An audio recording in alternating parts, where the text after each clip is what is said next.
So, ito naman guys, yung saging made, galing siya ng Ecuador.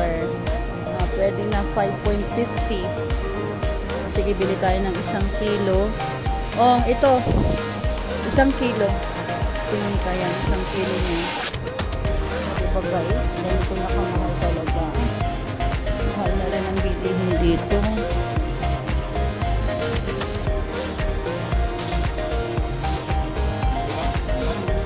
So, 1 kilo. Ito naman dito guys. Oh, may atis. Wow, nakakamis ang atis na to. Ang sarap. Hinog na kaya to? Ay, hindi pa siya hinog. Ito naman guys, sweet tamarind. Parang ang sarap naman ito kumain within Thailand. Sarap, nangangasim ako. Bibili ako ng isa nito guys, syempre. Ang sarap niya kaya. Ayan. Ang avocado.